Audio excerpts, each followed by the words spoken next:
Hello, and welcome to the second Evan Lures Sports Talk, my second video on this channel. So today, there's a lot to talk about. A lot of college basketball as it is conference tournament week. We have a ton of games going on. And then also we have the NFL, a lot of moves to talk about there. So this podcast will later be a podcast, as it will.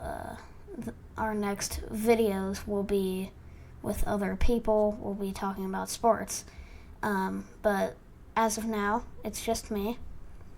And we will be talking first a tiny bit about the NFL, and then a lot of college basketball to break down and talk about today.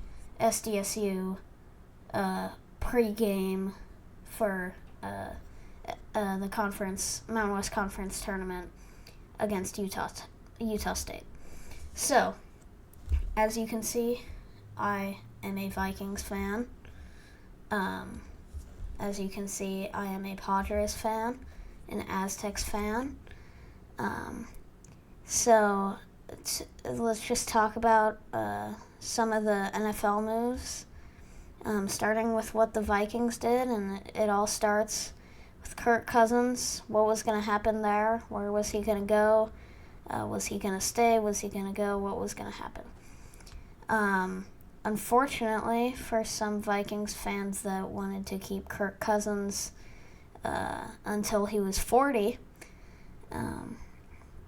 Kirk Cousins went to the Atlanta Falcons on a 4-year deal with a lot of money. My thoughts on the deal: I'm a little bummed that Kirk is gone, but I'm glad that we saved our money, that we can get some defensive players, get a new quarterback, because as good as Kirk Cousins was and underappreciated he was as a Viking, that's a lot of money to pay a guy up until his age 40 season. So, after that, the Vikings let go of Cousins. He went to the Falcons, and in the same day, they acquired a couple of huge defensive players. Jonathan Greenard from the Texans. He had 12.5 sacks last season with them. He is 26. He is our Danielle Hunter replacement, who's aging, getting older. The next day, Danielle Hunter would go to the Texans, so it was a swap of defensive ends there.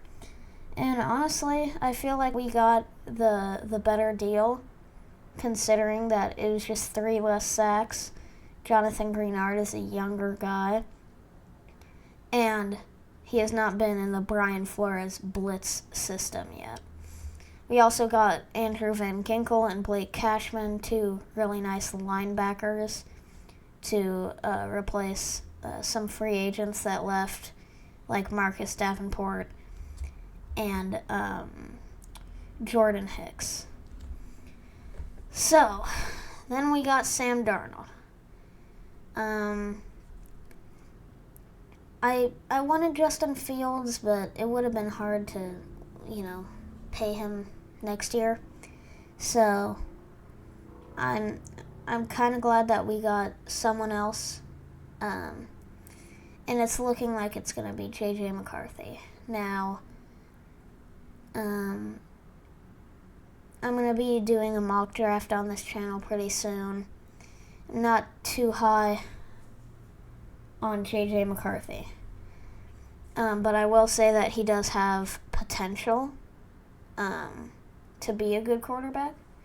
I would definitely like more if the Vikings acquired Jaden Daniels from LSU in the draft.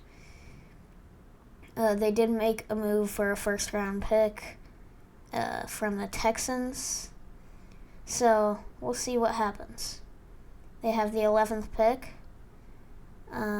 They're probably going to trade up, try to take whoever the quarterback of the future is, and whoever that is, I'm excited to see. All right. College basketball, conference tournaments. A bunch of crazy games. Let's just start with the Mountain West tournament since, got the Aztecs. Aztecs pulled off a first round victory, barely, against UNLV. Yesterday, they will play Utah State tonight at 6:30. So, a lot to break down. The Aztecs had a bad first half. They were down by as many as 10. Then the big play for them was when UNLV threw it away at the very end of the first half, and Darion Trammell hit a three-pointer. The Aztecs led for a while at the end of the second half. They were up 4. Jaden Ledee at the line. They already had a horrible day free throw shooting. Ledee misses the first, makes the second. It's a 4-point game. It was a 3-point game. Ledee makes one free throw, misses the other one. It's a 4-point game now. UNLV drives down, gets their bucket. 2-point game. Micah Parrish,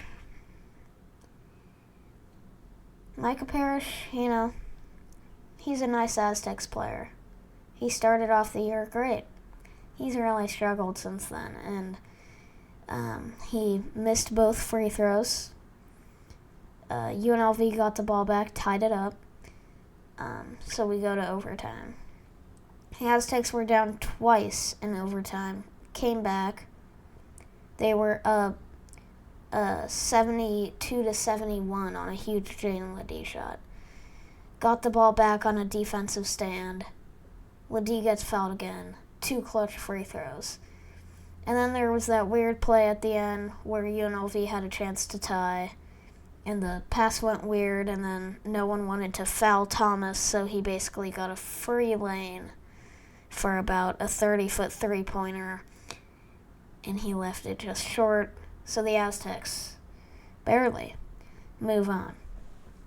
Other games, Utah State won in overtime against Fresno State.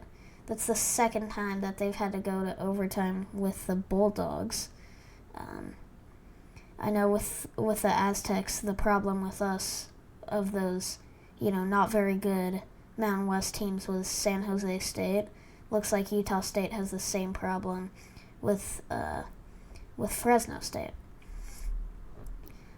So they won in overtime, and Colorado State upset number 2 Nevada, although with the Mountain West tournament this year, 7-2, 3-6, 4-5, they're all interchangeable. So not too shocked about that. New Mexico also had to get a win against Boise State, and they did by 10 points. We'll see what's going on there because Pitt, Providence, St. John's, Seton Hall, they're all those kind of last 4 and first 4 out. Who's going to get in? The Lobos, New Mexico, they are also one of those teams, and it's going to be very interesting to see what's going to happen with them. So we have New Mexico, Colorado State, SDSU, Utah State tonight. We also have a couple of really entertaining other games to look forward to. Big 12 tournament, we have Baylor, Iowa State. UConn barely beat St. John's. Pitt in North Carolina is a close game right now. So there's going to be a lot going on. And then I also want to talk a bit about some of these top teams who have been losing. Tennessee got destroyed against Mississippi State today. That's a little concerning for them. Although they're definitely in, but now they have definitely lost that number 1 seed. Although UNC is in a bit of trouble against Pitt. So we'll see if Tennessee could still get that number 1 seed as the last one. Excuse me.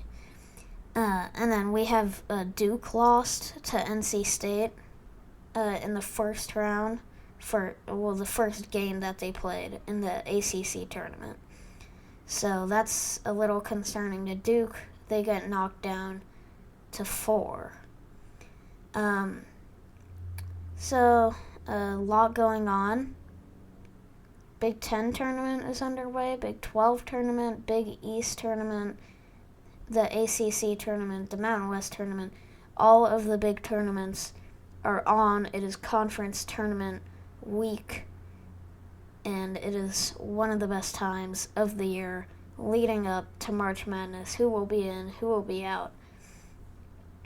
So my next video, it's probably going to be a podcast about March Madness. It'll be after Selection Sunday, maybe a Monday or a Tuesday, picking brackets, just talking about March Madness, what will happen in the tournament. It's going to be very exciting. Go San Diego State. I'm really looking forward to an awesome weekend of sports, an awesome week of sports, and, awesome month of sports. March Madness. Get it on.